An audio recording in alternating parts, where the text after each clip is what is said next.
La première image de cette émission, pour que tu sois un appel à Kabamalka, je pense qu'il va nous donner des réponses. Ouais. Yeah. Allez un peu vite, rapidement.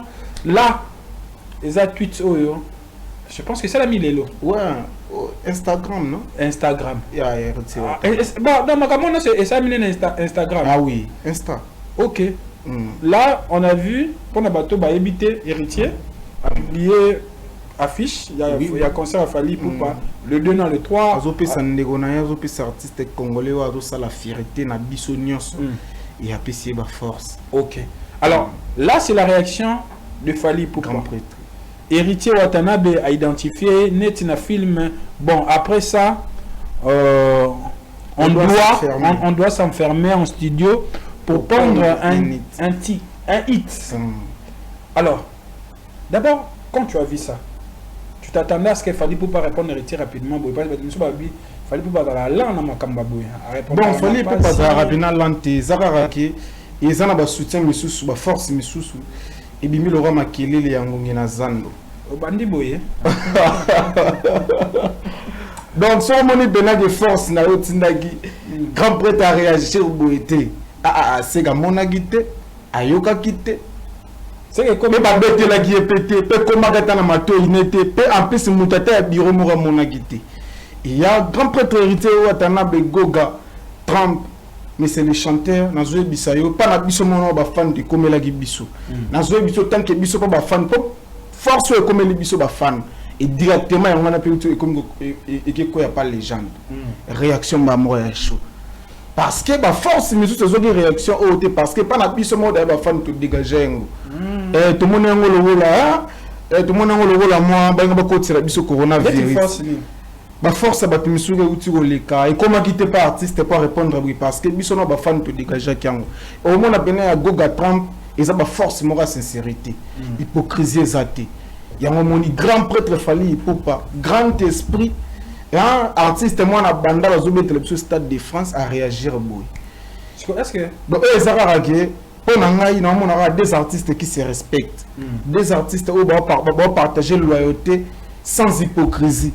Il y a un entre Fali Poupa et héritier Watanabe. Ok. Mais est-ce que c'était nécessaire de promettre un fut dans commentaire pour nous genre on essaie de faire la visuel donc un peu côté dans l'esprit il y a réseaux sociaux il y a des commentaires c'est vrai c'est une émission de télé mais donc mais quand on réfléchit on dirait et là moi genre quitte ça héritier parce que Fali Poupa peut pas promettre un futur héritier comme ça. Et tout ça doit comprendre parce que eux ont bandalungo. Et c'est un gars qui est débrouillé. Et c'est un raté, c'est un beneza la bouée qui est la bouée. Biso sali biso bien. Biso nde ba koloma mambo biso na ba spiritas donc bien. Na zo biso ba spiritas ba zo bien mais des artistes ya Congo na biso ba défendre mambo ba kitoko ba se respecter bouée. Biso mo ba fan. Yo comment respect. Eh na zo biso to ki bien. Parce que normalement, il peut répondre, je voulais mettre ça, mais il ne peut pas répondre à côté de la musique. Il a prêté. Il y a Royo, il y a Bongo, Mélodie à Bongo. Voilà. J'aimerais encore approfondir commentaire héritier. Et ça va instantané. Est-ce que Eza Babylon Mob c'était prévu en avance pour la rapidité, ça moins compliqué. Non, je ne pense pas là qui est bon qui déjà bien en avant donc aux appels mambozo les cas monter mes bêta le héritier Watanabe Goga tali que moi na bandal j'aime bien bandal tout le même qui les lois date dans Stade de France tant que congolais tant que patriote en plus de cela tant que collègue musical non moi on a tout ça mais oui mais quand même rose à la tout rose dans la musique na biso Congo mais ozelo ya olega mopanzité ozelo ya féliciter ndeko parce que nenga mbote les pas boy a confirmé biso que biso personne de esprit lobby to landi pendant to landi droit chemin to comment peut to go tsepi wa date Stade de France ça magité et on va soutenir ndeko na Fali Poupa c'est une bonne chose biso ndetinga étant que fanatique étant que congolais respect aux des artistes va partager et c'est Pélissingaï. Nazoué biso toujours que lengi moro biso na ba spiritas na ba warrior. Bah ça il va mariage. Nazoué biso. C'est que idée d'année. C'est que biso ce qu'on doit sangana na makasi. C'est idée ko sangana ku tuté. Ezara que des artistes na biso ba le respect. C'est que toi tu apprécies na makamba. Non, on a précisé dans respect na bango mi bandi ba se respecter. En plus de cela goga bandi ko respecter. Fallait pas parler le terme on a plupart à base ba émission na les caromona. Ceux qui journalistes ont poussé à l'obama be mo repon artiste à l'obarango clairement aux autres poussé ngana l'obama bene pourquoi egolongolé ba trophée na été egolongolé ba sala beta te egolongolé ba récompense na été. Donc héritier a commencé à dire voilà. Le Fally c'est pas aujourd'hui. Oui, abani ko respecter travail fait abani ko respecter ba réalisation ya Fally pour parler loté. Donc voilà nga tonga na mona bona oui. Ils appellent un bateau, bah autant qu'on a hypocrisie et bandit les lotés. Bisonde ba fan tozo mona ngo lelo internet mais ko ça là ba analyse au moins na be monsieur héritier Watanabe, il a toujours été droit, peu franc, azala lâcheté. Très bien. Est-ce que tu crois un featuring les gens bah commentaire tes gars pour plaire, est-ce que tu crois vraiment que Fally Ipupa héritier d'ici là bah ko créer les bisommo featuring? Mais il y a soit PC Lengibo et Penez ala vraiment passer pas ko ça. Depuis de beli ya. Ndete beli muto obeta stade défense meno soka bimi boy a commenter boy mukile moni akosara na passe. OK. Non bisayo donc to zelango pena 90%. OK. On a bien laissé la Grand Prix. Bon, en tant que mélomane de la bonne musique, ça sera aussi une bonne chose. C'est une bonne chose, mais première fois héritier na Fally ba oyemba. En tout cas mbali boso to yoka bango sur na nzembo na disque ba mibali donc et ça et cadeau moneno ba offrir biso ba offrir ba mélomane na bonne musique parce que la plupart abaté belé il balinga wata misu balinga rapé Fally. Il y a des gens qui balinga ba wario balinga Fally ba apprécier rapé wata il était vraiment en featuring on est il y a des artistes au mité mana bango des fois tout ça maka na ça plaisir mais il y a eu d'autres ça veut dire publications car le même jour j'ai vu aussi Robinho OP à Fally même je dirais même pratique que héritier d'être de suite dans Stade de France. V Fally Ipupa tozi configuration maximale. Bon bah qui tu vas te monsieur bah national on a faire comprendre yo. Bon moi je veux des informations. Je aimerais beaucoup plus. Oui. Ça doit la biso on va comprendre le gomogo et voilà, on nous a aidé avec l'image c'est ça voilà. Oui puis emplacement il y a rugby na concert te ya match za randeng maroti a ozomona ba classé pour un concert bazo bongisa ba kit nde ezonga raboye pour na match mais bazo ya nango moi bazo pousse ngo moi liboso bazo ben nango pour na mutu to za na facilité à revivre un concert dans les calmes.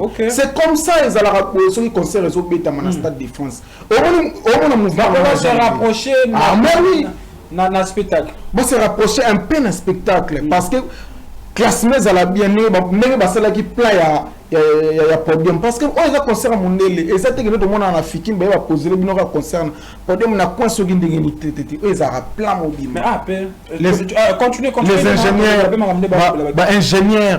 ingénieurs bazawana babimisi plan ingénieur oh non babimisi plan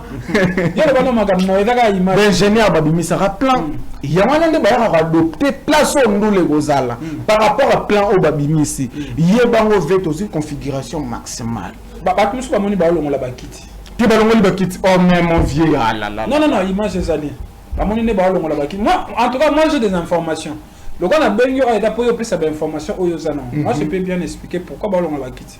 Si tu as l'information, au PC. Si tu n'as pas l'information, il y a la vidéo configuration maximale. OK. Emplacement, il y a plein artistes producteurs, ingénieurs, donc, on va quitter, ça n'a rien à voir avec. Mais ça n'a rien à voir avec la configuration, mon vieux.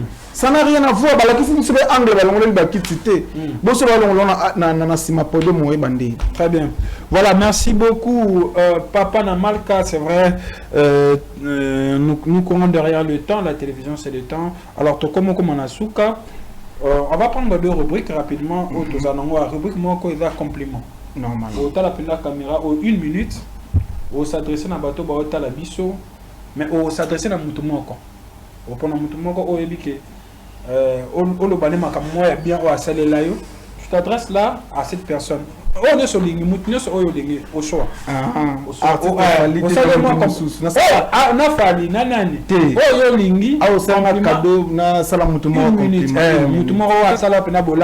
En direct à la télévision. Ah, wana rolobela ve na ngai bato baza tellement belé. Du jour au jour tu vivras bola moi batu. Tu wana mokila batu so to tambola bien et batu basungaka biso. Mais mingi particulièrement na s'adresser na ve na ngai moko Glody Mignon makandaka na Canada. Na zoe bisa ove na lala bien na lamuka ndeko na yote mutayebi oka na internet.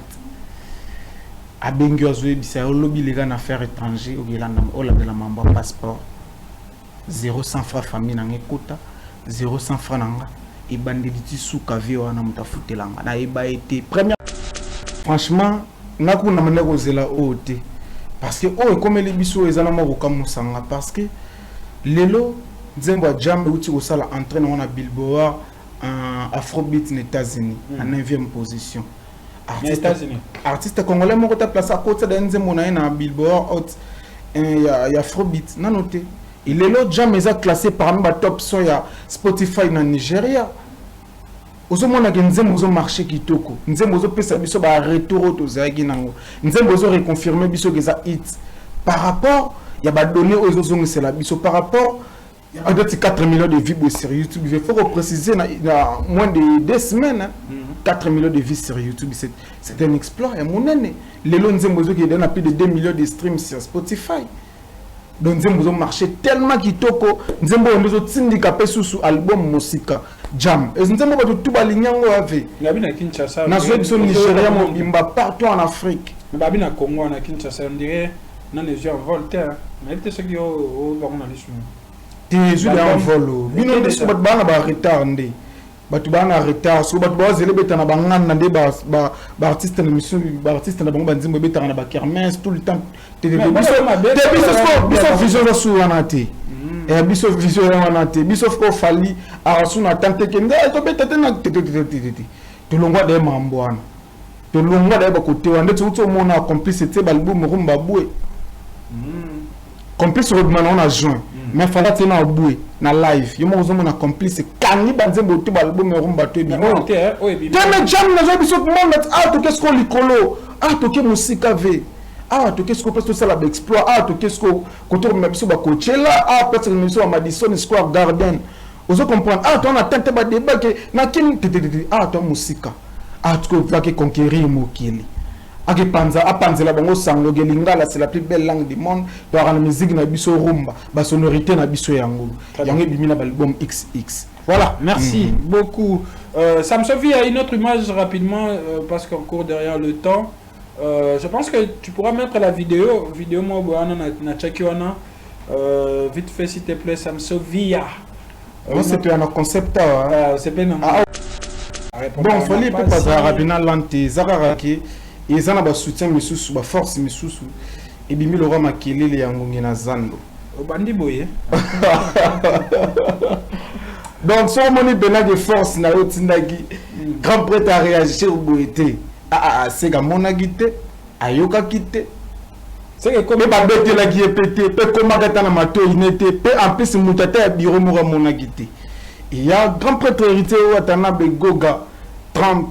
Mais c'est les chanteurs nazoe bisayo pas na biso mono ba fan de komela ki biso nazoe biso tant que biso pas ba fan pop force e komeli biso ba fan et directement on a pu et comme et que quoi y a pas légende réaction ba mo ya chaud parce que ba force mais tout ce réaction haute parce que pas na biso mono ba fan to dégager ngo tout mon ngo lo là tout mon ngo lo là moi ba nga ba ko tira biso coronavirus ba force ba timisuke uti koleka et comment quitter pas artiste pas répondre oui parce que biso no ba fan to dégager kiango au moins na bena ya Goga Trump et ça ba force mora sincérité hypocrisie ezate yango moni grand prêtre fali pour pas grand esprit artiste moi na banda ba zo mettre le stade de France à réagir boy est-ce que donc ezara ke pour ngai na mona des artistes qui se respectent des artistes où ba partager loyauté sans hypocrisie. Il y a un moniam entre Fali pour pas hériter Watana. Ok.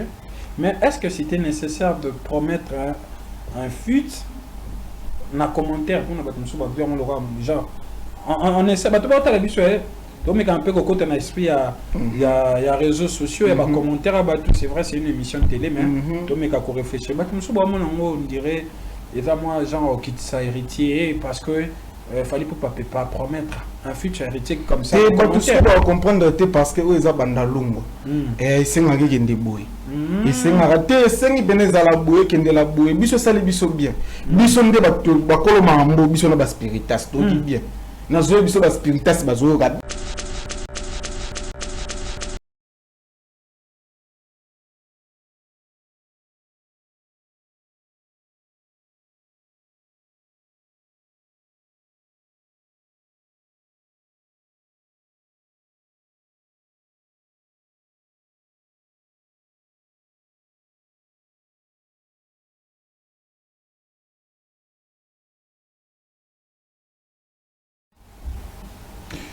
Quelqu'un a dit un jour, vivez pleinement chaque saison, respirez-la, buvez-la, goûtez-en le fruit et acceptez l'influence de chaque saison.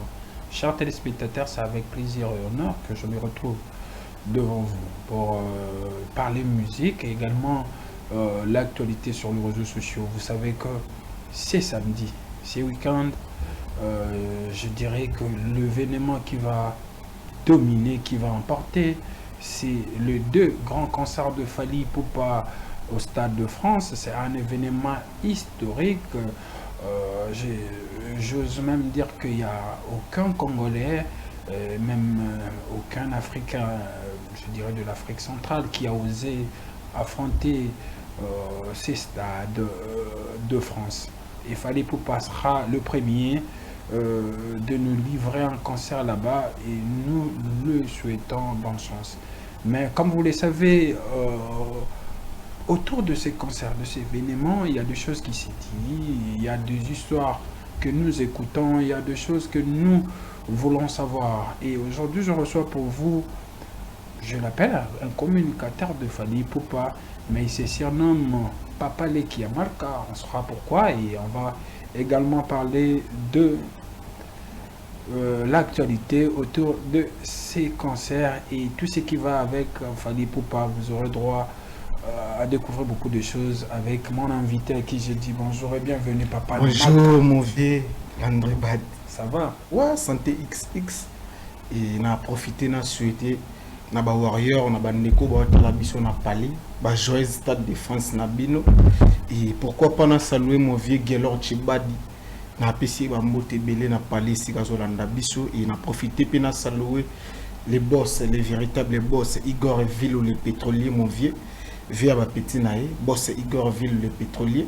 On a apprécié Bambote Belé. Pourquoi pas on mon vieux Alain Poupa, la King, n'a pas essayé de belé depuis Paris. Pourquoi pas dans les boss Guilherme Mboto Ayatola. Boss Guilherme Mboto Ayatola, très fort, n'a pas essayé de belé. N'a moni ingénieur André Tela depuis Canada, n'a pas essayé de belé. Pourquoi pas dans grand prêtre, mon ami Joël, Snack Bar, et puis n'a pas essayé de belé. Très bien, Papa Namalka, dis-nous un peu. Comment combien de personnes on a cadre et pourquoi c'était quoi le bon comme vous avez la conception moro na sala na mutu nanga et biso déjà de base artiste Fally Ipupa lo bara biso to ba famille na to ba fanatique te OK so nga pesko était encourager na cadre famille et nga pena lukana zo poste na nga na ndenga famille so yonga na zo père alega malka.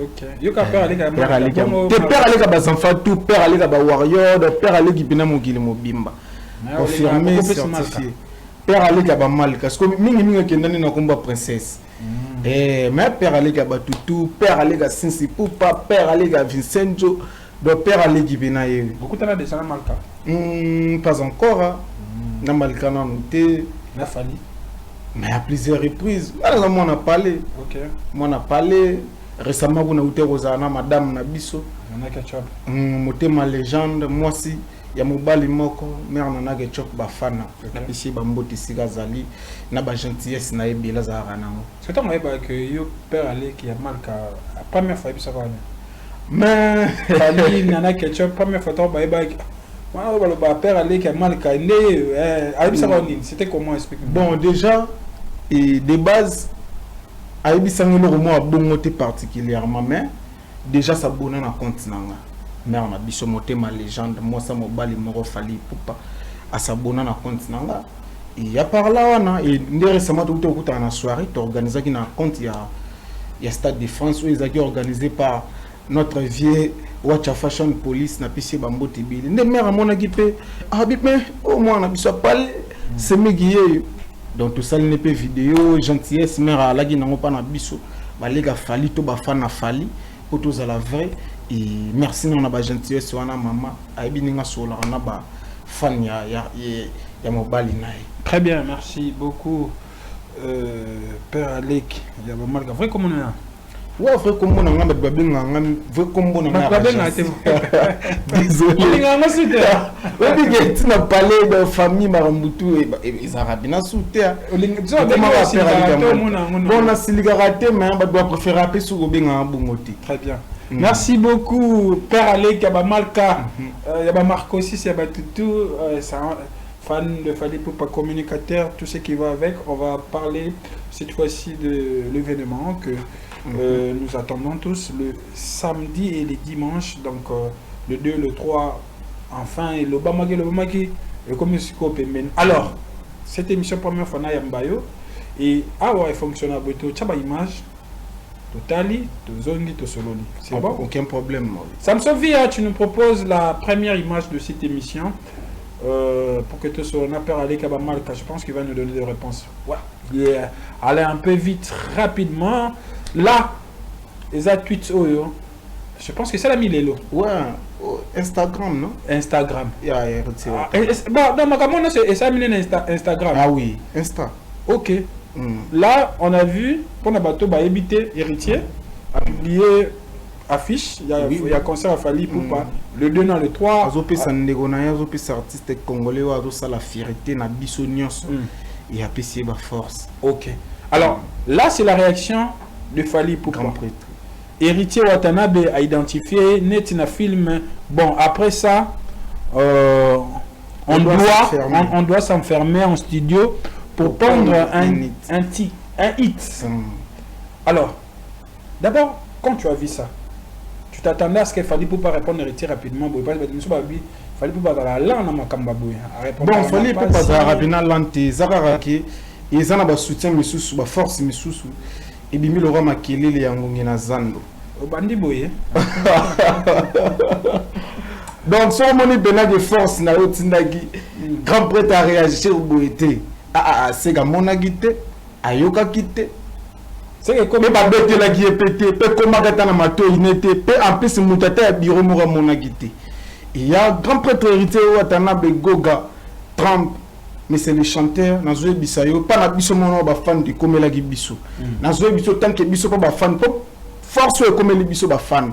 Et directement on a appelé comme et que quoi y a pas légende. Réaction ba moi chaud. Parce que ba force mais tout ces réactions haute parce que pas la biso mono ba fan tout dégager ngo. Tout le monde ngolo là, tout le monde ngolo là moi ba nga ba ko tira biso coronavirus. Ma force à battre monsieur Utigoleka et comment quitter pas artiste pour répondre oui parce que biso na ba fan to dégager kiango au moins na bena à Goga Trump et ça ba force mora sincérité hypocrisie exatée il y a un moni grand prêtre Fally Ipupa grand esprit un artiste moi na banda la zobe télévision Stade de France à réagir boy est-ce que donc Ezararake pour ngai na on a des artistes qui se respectent des artistes où ba partager loyauté sans hypocrisie. Il y a un entre Fally Ipupa et héritier Watanabe. Ok. Mais est-ce que c'était nécessaire de promettre un fut dans commentaire pour nous genre on essaie de pas la biso donc un peu côté dans l'esprit il y a réseaux sociaux il y a des commentaires c'est vrai c'est une émission de télé mais donc mais qu'on réfléchir on dirait et ça moi genre quitte ça héritier parce que Fally Ipupa peut pas promettre un futur héritier comme ça. Et tout ça doit comprendre parce que eux ils ont bandalungo. Et ils sont arrivés des boy. Ils sont arrêtés, ils beneza la boy, kende la boy. Biso sali biso bien. Biso nde ba koloma ambo, biso na ba spiritas to di bien. Na zo biso ba spiritas ba zo ga bien mais des artistes ya Congo na biso ba défendre mboka kitoko ba se respecter boy. Biso moko ba fan. Comment respect. Na zo biso to di bien. Parce qu'on a demandé à héritier à répondre, je voulais mettre ça, mais héritier pas répondre à côté de la à prêter. Il y a Royoka, il y a Bongo, la mélodie à Bongo. Voilà. j'aimerais encore approfondir commentaire héritier. Et ça va m'instantané. Est-ce que Eza Babylon Mob c'était prévu en avance pour la Badou Bon, moi, rapidité, ça la moins compliqué. Hein? Non, je ne pense pas là qui est bon qui est bien en avant donc ils appellent ma mozo les cas monter mes bêta le héritier Watanabe Gogatali qui moi na bandal j'aime bien bandal tout ga balobara ma qui les lots date dans stade de France tant que congolais tant que patriote en plus de cela tant que collègue musical non moi na tout ça mais oui mais quand même rose à la ligne tout rose dans la musique na biso Congo mais ozelo ya olega mopanzité ozelo ya féliciter ndeko parce que nenga emboîter les pas boy a confirmer biso que biso personne de esprit lobby to landi pendant to landi droit chemin to comment peut to go tsapi wa date stade de France ils ont agité et on va soutenir ndeko na Fally Ipupa c'est une bonne chose biso ndetinga étant que fanatique étant que congolais respect aux des artistes va partager et c'est Pélissi ngai na zoé biso tozo ke lengi moko biso na ba spirites na ba warrior ba sali ba mariage na zoé bisaote on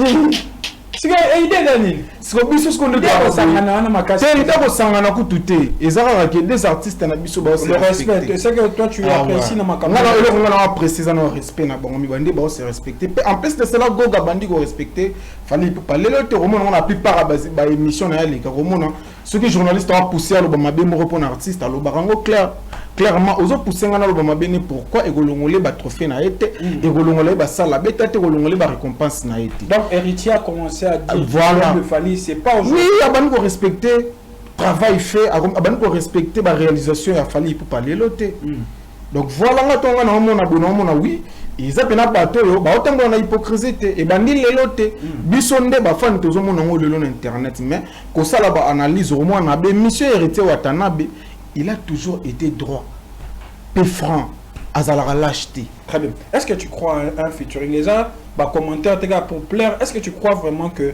Fally Ipupa héritier d'ici là bah ko créer les biso moi mais il y a soit PC lengibo et penez azala vraiment passer pour quoi ça nde pas de beli yaya ndete beli muto abeta stade défense meno soka bimi boy a commenter boy mukile moni akosara na passe OK na bisayo donc to zelango pena 90%.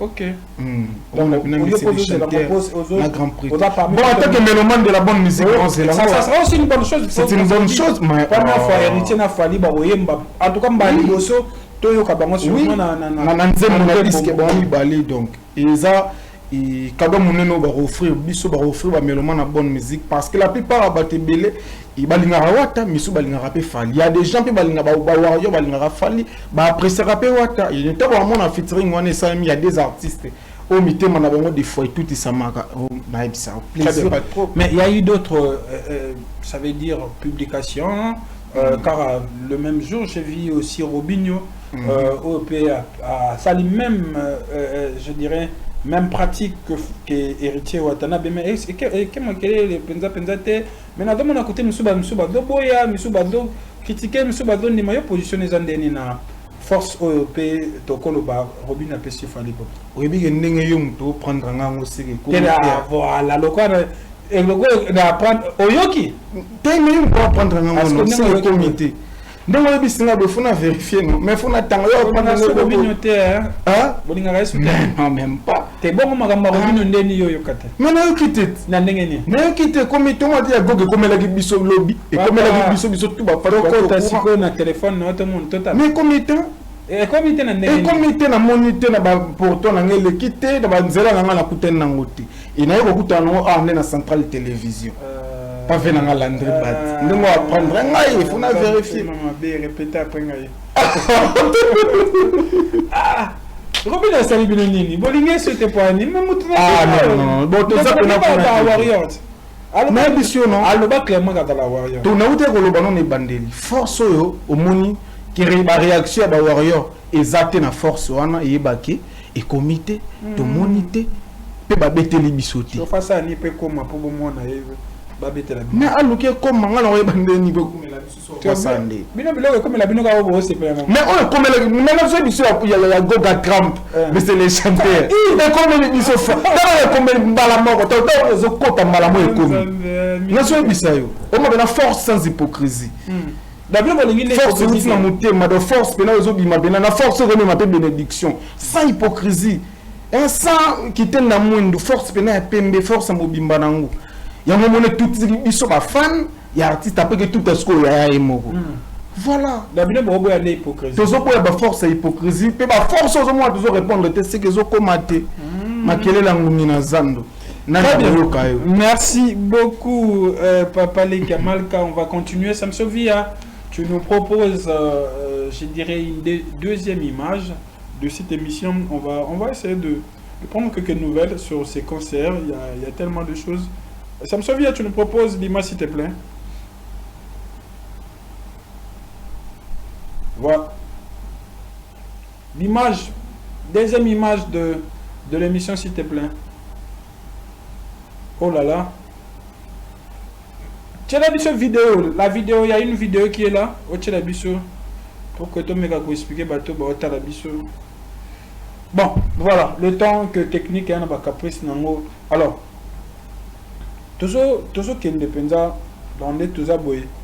Tembe à cause de la concert que vous allez surtout vous allez et s'il le 2 mai awa concert et bandit on a vu les installations de podium tout ça là tout ce qui va avec mais température ba warrior banini ozo comme on dit nini ozo comme on a maté une température nazo bisayo température ezabina donc likolo nazo biso monde entier zéro ningana vina ngala ndribat nazo bisayo et ba congolais pena na concrété so ba grandeur à concert au V na zo biso concert eza tellement monene imagine moi na bandal na stade de France na zo biso za ndoto lelo komi kokoma ya solo moi na bandal na stade de France na zo biso V na mon le roi tellement intelligence artificielle tellement na mon le roi na IA tellement na mon le roi projecter la image de fona lukana zonga na réalité V moi na bandal na stade de France moi na bandal na stade de France samedi moi na bandal na stade de France.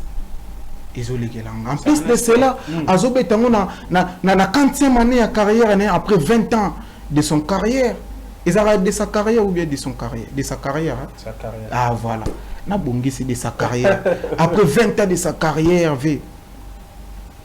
Lelo, moi na banda la Zobe stade de France. Na Zoe biso fallait pour pas tant bandi musique na 2000 tant bandi carrière en solo plutôt.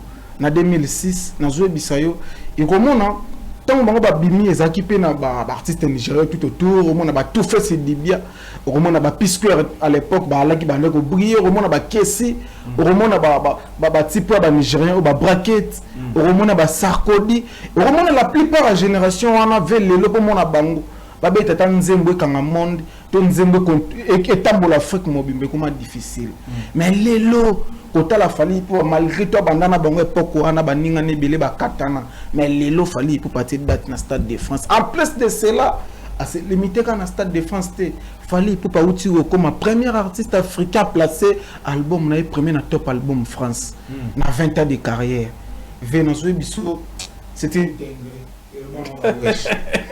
voilà, je pense que tout est bon. Samson Via, propose-nous une image s'il te plaît rapidement pour que tu avances. Non, pas ça. Oh, l'autre image, s'il te plaît.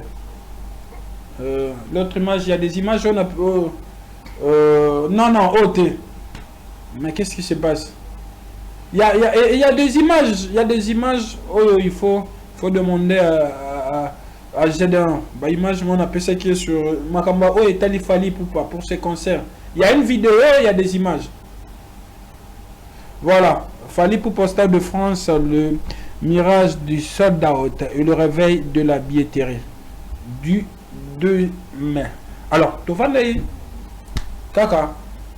Fali pour Stade de France. Ainsi de suite, tout le monde qui sold out. Sold out, ça veut dire bah, billet ici. Du coup, bah, faut les sous. Alors, l'explication est il y a de part et d'autre. N'habitez ce que vous avez informé, ce que vous avez informé, tu as informé, tu nous passes l'information sur pourquoi il faut les sous billetterie. Et est-ce qu'il y a un souci, il y a sold out ou bien c'est quoi la raison et ça dit que bah reformulation sur place étonne qui déjà. Ouais, bon, la raison pour moi, et au moins, tout le monde peut pas star à Nakamura, à cela qui 3 soldats, mais bah, au terre au fond de la billetterie, et bah, préciser qui bien réajustement. Et après, qu'au temps, plein à podium, d'un placement podium et Rosala, bah, tu as salle, bah, Constantin Pégué, n'a place à 80 000 personnes, tu vois, ça fait moins 1000 ou bien 2000 personnes, et ça, les 82 000. Au lieu de se passer, tu as moi, belé, artiste sera d'accord. Pourquoi pas accepter? Parce que les deux vagues, ils ont les deux avant tout les trois. Parce que tout le monde a vivre l'histoire mobimba. On a pour ça vivre l'histoire complète. On a pour ça vivre l'histoire les deux, à vivre on a les trois. On a bandé ko barata qui bien les deux. Mais on est soit forcer ce qu'on cite. Et pour la bande de mission, on a assommé qui billet, à ce contre-temps mon famille, à ce contre-temps mon en a boulot, à libérer billet. Ce qu'on va dire quand on bon. Nous avons libéré billet venant à l'André Bati. Alors, problème c'est que tu as imprimerie à billet. Jusque-là, tu as billet. Non, billet au côté de la bonne maille. Voilà, mon bel été. Tu as ma sola concert à Stade des Martyrs. Tu as concert à Stade de France. Namboka Macron. Billet sur le téléphone, tu as billet na maille. Na bango au côté. Mais bon, on a publié. Billet n'a commis. Pour les gens poster un message récemment. Billet na bango commis libre message. Batinde libre na bateau Gmail na bango. Tu as ma sola concert à Stade de France. Stade de France, Beyoncé, Betaka. Stade de France, star planétaire à Mine, Betaka. Donc, c'est le rôle pour la donc, terre promise de musique à Congo. Dans ce biso avec la commission biso Sikawana. Parce que mon star américain, outre Amérique, Betaka concert à Stade de France. Concert à Stade de France. Très bien, en tout cas, je le répète encore, c'est un exploit. On va prendre une autre image. Ça me souvient, je pense que cette fois-ci, tout est bon pour régler ma image. Une autre image s'il te plaît pour que tu continues rapidement.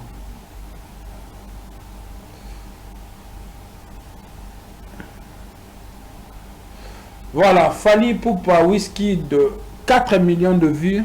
Alors, c'est vrai, Whisky de Fally Ipupa, c'est des artistes au bazar là-bas, plus je sais pas moi combien de millions d'abonnés. Mais aujourd'hui, évolution, il y a album.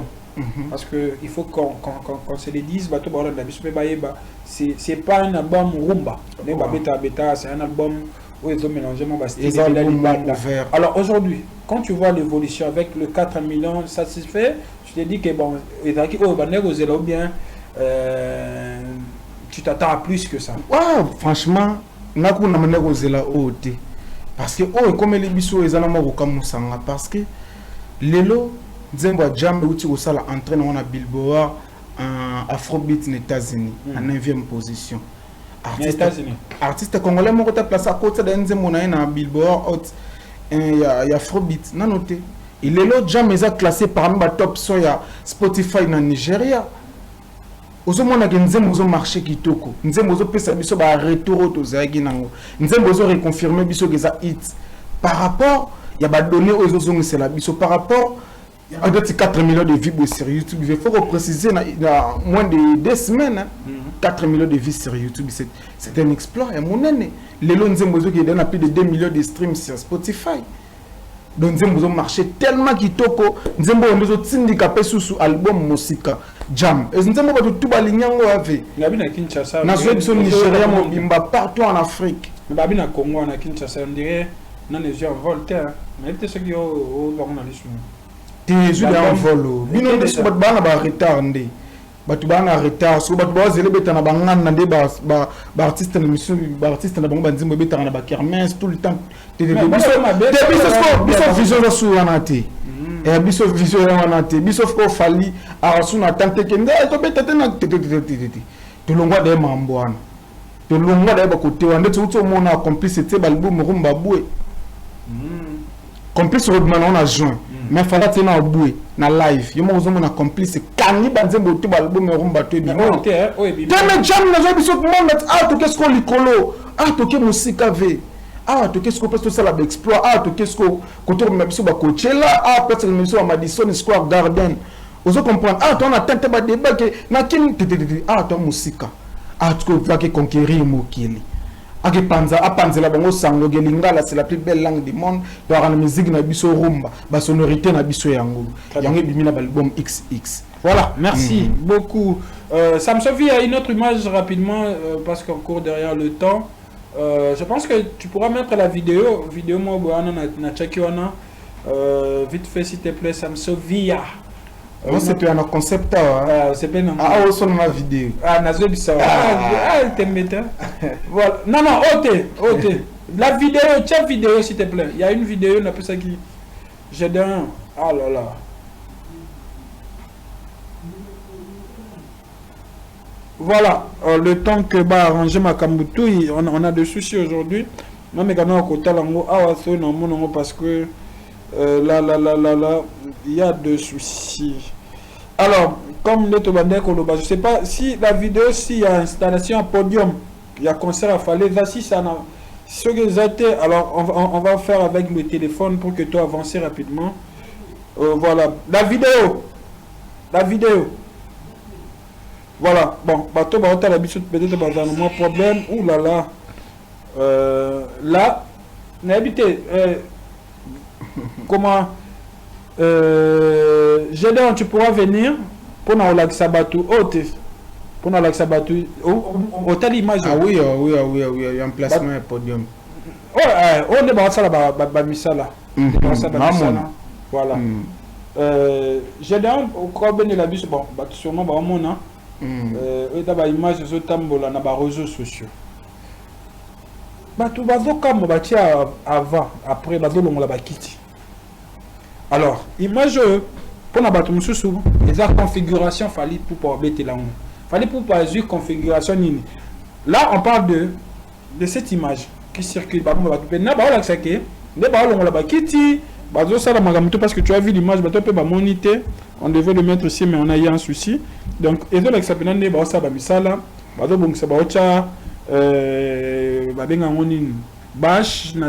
et puis voilà. Maintenant là, configuration comme pour bêter. Veux dire que tu as vendu tout là, les plus grandes stars africains francophones de tous les temps. Artistes africains francophones les plus écoutés dans le monde.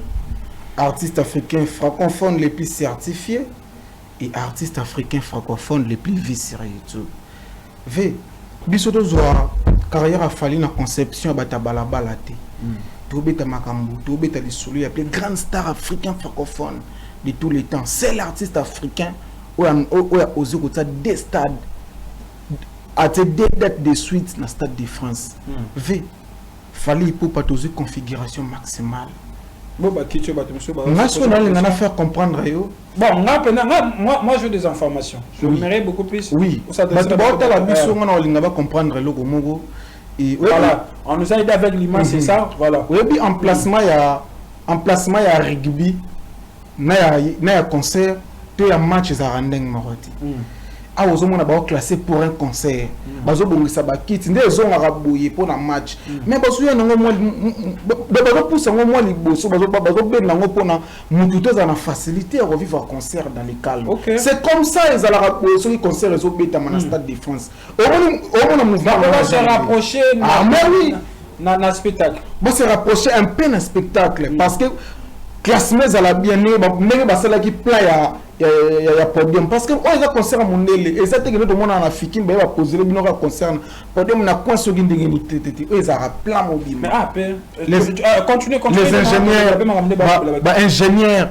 ingénieurs bazawana babimisi plan ingénieur oh non babimisi plan ingénieur babimisi plan il y a un de adopter place au ndule gozala par rapport à plan au babimisi il y a bango veto aussi configuration maximale batumsu ba moni ba longola bakiti ki ba longola bakiti oh mais mon vieux ah là là non image ces années ba moni ne ba longola bakiti moi en tout cas moi j'ai des informations le gars a bengi a été pour plus cette information au yozana moi je peux bien expliquer pourquoi ba longola bakiti si tu as l'information au PC si tu n'as pas l'information la vidéo configuration maximale emplacement il y a plein artiste azuna ba producteur na ingénieur ngana auto éviter donc kolongola bakiti ça n'a rien à voir avec mais ça n'a rien à voir avec la configuration mon vieux Ça n'a rien à voir. Bah, qui faut se angle bah qui cité. Bon, c'est na sima podo mo bandé. Très bien. Voilà, merci beaucoup Papa Namalka, c'est vrai. Nous courons derrière le temps, la télévision c'est le temps. Alors Tokomo Manasuka, on va prendre 2 rubriques rapidement. La rubrique Moko est un compliment. Normal. Au la caméra au 1 minute. Au s'adresser à bateau au la biso, mais au s'adresser à Moutumoko. Au pona Moutumoko au ébike. Au le bané makamoya bien au assalé là yo. Je t'adresse là à cette personne. Oh, ne so lingi mutne so oyo lingi au choix. Na fali na nani. Oyo lingi au sanga cadeau na sala Moutumoko. Moutumoko wa sala pena bolamu en direct à la télévision. Ah wana rolobela ve na ngai baza tellement belé. Du jour au jour tu vivras bolamu abatu. Tu na mokila batu so to tambola bien et batu basunga biso. Mais mingi particulièrement na s'adresser na ve na ngai moko Glody Mignon Makanda na Canada. Na zoe bisa ove na lala pe na lamuka ndeko na yote mutayibi oka na internet abengi zoe bisa olobi lega na affaire étranger ogelanda olabela mambo passeport 0 francs famille na ngekuta 0 francs nanga et banditi suka vie wana mutafutelanga na eba été premier appel à benganga ya vie qui perd aller Jamalka. Nous avons un passeport, c'était un passeport grand. C'est bon, je te rappelle. Après une heure de temps, le jeudi, la mouka matinale, beaucoup de temps, maman, n'a affaire étrangère. Venez qu'il n'y ait pas tout. Tout on a reçu la pour un passeport, puis à vite fait. Venez à Glody Mignon Makanda. Nous avons sauvé le grand touchant parce que nous avons un serre yanga. Moi, na papa n'a pas na mikili. Na betele masola passeport, na 12. Est-ce que vous avez banda abimisa balar banini lelo na passeport. Merci. Et merci grand prêtre Mignon Glody Makanda venanga Glody Mignon Makanda et merci à trop na geste wano sayelanga et tikala pe na motema. Merci. Merci beaucoup papa le kamal ka to fallait pour même ba tebele te pas de botika li ba comment c'est ba c'est côté.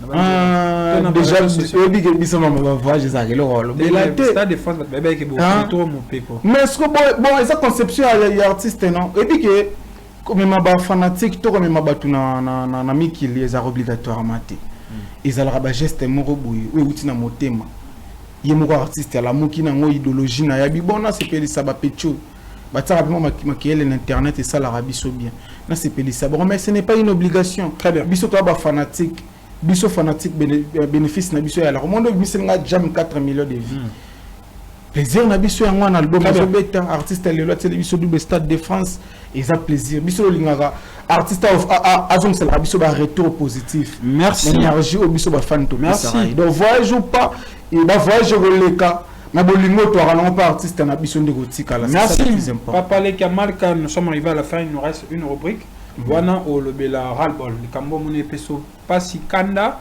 o lobela ngo tout à l'heure le temps juste après cette transition bon on comprend le kambo pesi na kanda ça veut dire la vie sociale na internet on est sur le ralbol une minute et puis ba dédicace na mot de la fin juste après cette transition et le pesi na passe na internet là ça me souvient avant de proposer une transition juste après neto zonga pour que to kota na rubrique na biso trop c'est tout.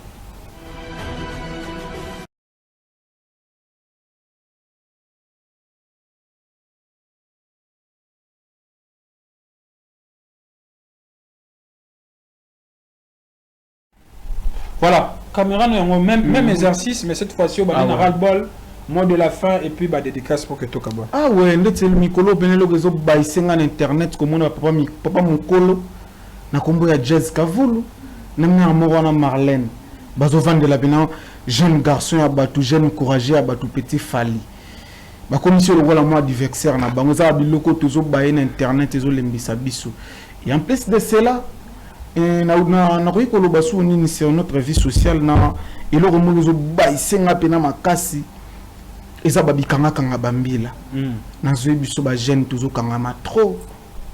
Donc tambola bouto comme infraction na éviter bouto za la infraction kaka awa parce que na tambola 2 heures na Dubaï na tambola 3 heures na mona tesika ba telemisanga bakanganga je suis libre ko tambola air non na lingi mais le long Congo comme 23h sur le zonga palais ozolandela ba kwa tout ya batina to ba masu ba kuluna to ko mo banga nde bambila très bien ba robotola ba téléphone ba rozobiloko tout surtout ba o bazo benga ba JR nazo biso ve façon ba betaka. Merci beaucoup Papa Le Kamalka, un mot de la fin ba dédicace to Kabwa. Ouais, un mot de la fin et biso tout ba congolais tout wana sengo moi na bandal moi na mboka artiste Fally Ipupa samedi artiste Fally Ipupa les semaines oyo azolongola biso soni azopesa biso nerf azobakisa kilo likolo musique na biso rumbe ezalaka nango azo offrir biso deux spectacles différents na Stade de France. Premier artiste africain avec un Stade de France doublé. Naza fier ya artiste oyo, naza fier ya mwana mobalo, naza fier ya mwana ya mwana Monique. Na kombo ya artiste Fally Ipupa. Nga étant que congolais naza fier azo honorer biso na ba façon tout. Imagine mon vieux Landry Bat Fally Ipupa outi ko placer album na X premier na top album France. Et ça babilogo etikala ki biso ça babilogo ezo honorer biso et merci na artiste Fally Ipupa et na sengi na ba warrior tout bazala motivé.